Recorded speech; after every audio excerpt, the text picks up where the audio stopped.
Assalamualaikum warahmatullahi wabarakatuh. Salam sejahtera untuk kita semua. Selamat pagi sahabat Rumah Sakit Bayangkara Surabaya. Kembali lagi bersama saya Dinda Anggriani Putri dalam acara Simbadosi Sinau bareng Dokter Polisi. Dalam rangka memperingati Hari Gizi Nasional yang ke-64 yang jatuh pada tanggal 25 Januari 2024 dengan tema MPASI, Kaya Protein Hewani Cegah Stunting. Perlu diketahui bahwa protein hewani ini adalah instrumen gizi yang dibutuhkan oleh ibu hamil guna mencegah stunting pada anak. Baik, sudah hadir bersama kita Ibu Kristina Arum Putri Pamungkas AMDGZ. Selamat pagi Ibu. Selamat pagi Bu Dinda. Apa kabar? Baik, alhamdulillah. Jadi Ibu Putri ini lulusan dari Poltekkes Kemenkes Malang pada tahun 2016 dan pernah bekerja di RKZ Malang selama 2 tahun. Dan saat ini telah bergabung di instalasi gizi Rumah Sakit Bayangkara Surabaya. Terima kasih Ibu Putri telah menyempatkan hadir pada pagi hari ini sharing bersama kita di sela-sela kesibukannya. Baik, kita langsung ke materi nih Ibu. Bisa dijelaskan secara singkat pentingnya MPASI dalam pencegahan stunting? Ya, sebelum kita masuk dalam penjelasan pentingnya MPASI dalam pencegahan stunting, kita harus tahu dulu nih apa itu stunting. Mungkin semuanya udah tahu, jadi kita sedikit review saja bahwa stunting sendiri ditandai dengan panjang badan bayi atau tinggi badan anak kurang dari normal, atau bisa dikatakan anak memiliki tinggi badan yang lebih pendek daripada anak seusianya gitu. Oke, jadi seperti itu ya Ibu. Lalu ada ini nggak sih Ibu penyebab stunting sendiri atau faktor-faktor yang mempengaruhi stunting pada anak?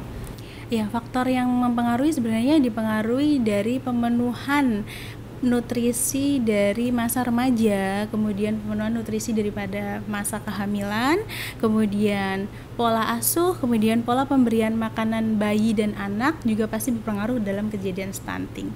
Juga faktor ekonomi, faktor lingkungan sosial, faktor sanitasi, PHBS, kemudian akses air bersih dan akses kepada pelayanan kesehatan itu juga berpengaruh terhadap kejadian stunting gitu. Baik, berarti penting banget ya Bu ya edukasi tentang stunting ini untuk ibu-ibu hamil, terutama biasanya terjadi pada anak pertama. Iya, untuk bunda-bunda yang baru belajar memiliki atau merawat masa kehamilannya ya dengan memenuhi nutrisi yang seperti apa, seperti itu ya. Baik Ibu, lalu apa sih Bu dampak stunting ini pada anak? Oke, dampaknya itu ada jangka pendek dan jangka panjang. Jangka pendeknya yaitu gagal tumbuh itu sendiri, kemudian gangguan pertumbuhan motorik dan kognitif pada anak.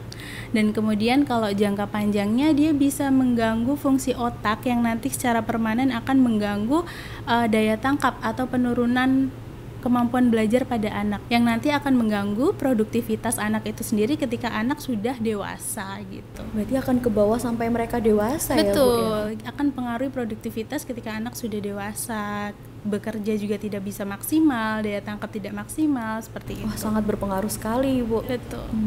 Lalu Ibu, bagaimana sih mungkin ada tips-tips mencegah stunting pada anak, terutama buat bunda-bunda di rumah? Nah, ini penting banget nih Ibu. Ya, jadi untuk mencegah stunting pada anak, untuk para bunda bisa mengikuti tips ABCDE. Apa itu ABCDE? Yaitu yang pertama A, aktif mengkonsumsi tablet penambah darah untuk para remaja, kemudian pada ibu hamil untuk mengawali pemenuhan kebutuhan nutrisi.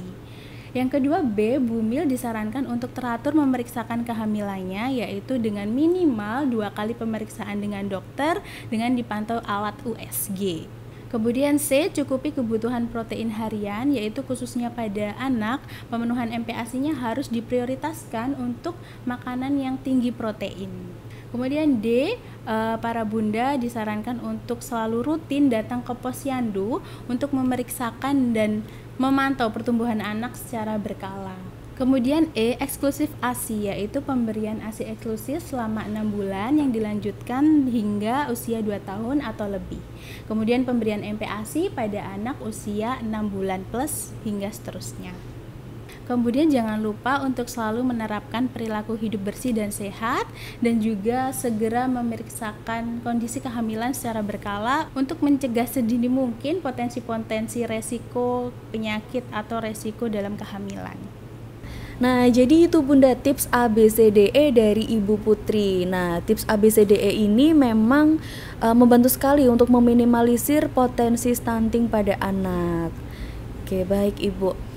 Nah, lalu Ibu mungkin ada tips makanan tambahan yang berkualitas. Itu tuh contohnya seperti apa? Bisa di-share Bu mungkin buat ibu-ibu di rumah? Baik, untuk makanan yang berkualitas atau MPASI yang berkualitas bagi anak harus memenuhi 7 syarat utama. Yang pertama adalah syarat tepat usia. Jadi MPASI harus diberikan sesuai dengan usianya. Jangan memberikan MPASI sebelum waktunya atau kurang dari 6 bulan. Karena bayi kurang dari 6 bulan belum siap menerima makanan itu sendiri. Dan nanti akhirnya akan beresiko kepada kesehatan bayi itu sendiri.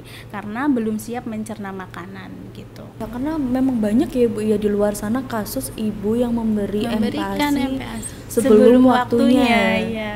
Jadi mungkin ada keluhan memberikan MPASI di usia kurang dari 6 bulan, kemudian bayi akan mengalami gangguan pencernaan seperti diare. Resikonya besar berarti ya Bu ya. Betul, seperti itu. Mungkin Bunda akan bertanya-tanya kenapa ya kok diare, padahal dikasih makan sudah baik, udah bagus, makanannya juga udah bergizi. Nah itu mungkin kita perlu memperhatikan waktu pemberiannya. Mungkin belum waktunya tapi kita berikan nih makanan buat bayinya seperti itu. Iya, karena metode zaman dulu dengan zaman sekarang kan berbeda, betul sekali. Oke, untuk memasuki syarat yang kedua harus tepat frekuensi. Frekuensi makan itu harus ditingkatkan seiring bertambahnya usia bayi. Yaitu pada usia 6-8 bulan biasanya frekuensi bayi makan MPASI yaitu 2-3 kali. Kemudian pada usia 9-24 bulan frekuensi makan bayi meningkat hingga 3-4 kali sehari. Kemudian syarat ketiga yaitu jumlah. Harus tepat jumlah sesuai dengan usia bayi juga. Pada usia bayi 6-8 bulan kebutuhan energinya yaitu 200 kalori untuk MPASI. Kemudian pemenuhan MPASI pada usia 9-12 bulan itu 300 kalori. Kemudian untuk kebutuhan 12-24 bulan kebutuhan kalorinya 550 kalori. Kira-kira seperti itu. Kemudian syarat yang keempat yaitu tekstur. Tekstur juga harus diberikan sesuai dengan usia bayi. Jadi tidak bisa diberikan melulu langsung untuk makanan keluarga. Tidak bisa diberikan langsung dengan tekstur yang keras, harus bertahap gitu. Kemudian syarat yang kelima yaitu variasi. Variasi menu bayi harus beraneka ragam, tidak boleh untuk menunya diulang-ulang untuk hari ini, hari besok dan seterusnya. Atau variasi menunya dimasak untuk satu kali masak itu untuk digunakan satu hari full seperti itu. Alangkah baiknya menggunakan variasi menu yang beraneka ragam sehingga zat gizinya terpenuhi beraneka ragam. Kemudian tidak dilakukan pemanasan yang berkali-kali atau menyimpan makanan dalam jangka waktu yang lama untuk bayi seperti itu. Syarat selanjutnya yaitu dari segi keaktifan. Jadi bunda harus aktif atau mengetahui jam makan bayi. Jadi bukan kita yang mengikuti mood bayi, tapi bunda yang lebih aktif untuk mengetahui kapan bayi harus diberikan MPASI, harus diberikan makanan, harus bayi sudah kenyang seperti itu. Jadi bunda tidak kalah atau tidak menyerah dengan respon anak saat itu gitu. Kemudian yang terakhir yaitu syarat dari kebersihan sendiri. Jadi MPASI harus disajikan, dibuat dengan kondisi yang bersih. Jadi tidak juga akan beresiko untuk si bayi sendiri gitu. Baik, jadi ada 7 syarat utama yang harus dipenuhi bila kita menyediakan MPASI untuk bayi gitu. Itu penting banget nih buat bunda-bunda di rumah. Jadi perlu dicatat ya hari ini. Materinya banyak banget. Baik Ibu Putri, dari tadi nih saya tuh kepikiran pertanyaan makanan pertama yang dapat diberikan kepada bayi yang baru lahir. Nah biasanya bunda-bunda itu pasti bingung ketika hari pertama MPASI mau dibikin apa nih, mau masak apa nih. Tuh mungkin ada tips nih dari Ibu Putri. Ya, jadi makanan yang baik untuk bayi yang baru lahir itu adalah ASI ya. Tidak ada nutrisi yang bisa melebihi kandungan dari ASI sendiri. Jadi alangkah baiknya untuk bayi baru lahir memberikan ASI, apalagi ASI yang pertama keluar yang namanya kolostrum. Karena dia kaya akan antibodi dan vitamin A yang akan membantu pemenuhan nutrisi bayi, khususnya untuk antibodi bayi dan untuk membantu bayi melawan segala infeksi. Kemudian untuk pemberian MPASI, pemberian pertama yaitu di usia 6 bulan, itu diberikan sesuai dengan 7 syarat itu tadi. Selama 7 syarat pemenuhan ASI itu dipenuhi, pasti akan memberikan nutrisi yang baik untuk bayi, seperti itu. Kemudian jangan lupa pemenuhan MPASI sendiri harus diutamakan dari protein hewani dan pangan lokal, seperti itu. Baik, berarti bunda-bunda di rumah memang diusahakan untuk memberikan ASI secara eksklusif selama 6 bulan. Kemudian ASI dilanjutkan sampai dengan usia 2 tahun atau lebih. Pemberian makannya juga jangan lupa diutamakan dengan protein hewani gitu. Iya, karena sesuai dengan tema hari ini ya Ibu Putri ya. Iya, betul. Dari protein hewani apa aja sih Ibu yang bisa diolah setiap hari dan aman untuk si kecil? Ya, jadi protein hewani sendiri itu seperti ayam, daging sapi, hati ayam, seperti itu, telur, ikan, seperti itu.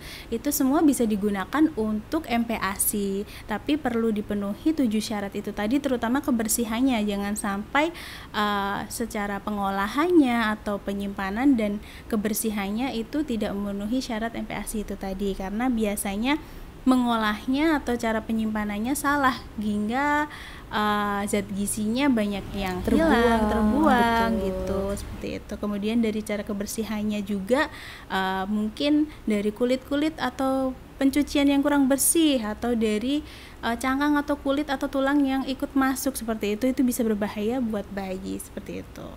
Baik Ibu, lalu saya mau tanya juga untuk bunda-bunda di luar sana, banyak yang tidak bisa memberikan ASI secara eksklusif kepada bayinya. Apakah boleh digantikan dengan susu formula?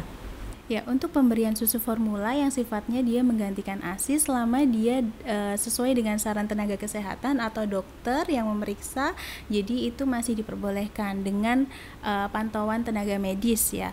Karena susu formula diberikan pada bayi kondisi tertentu ketika ASI tidak bisa diberikan, dan mungkin ada alternatif lain untuk beberapa kasus laktos intoleran ataupun yang tidak bisa diberikan ASI, mungkin bisa diganti susu soya ataupun susu formula tertentu, seperti itu.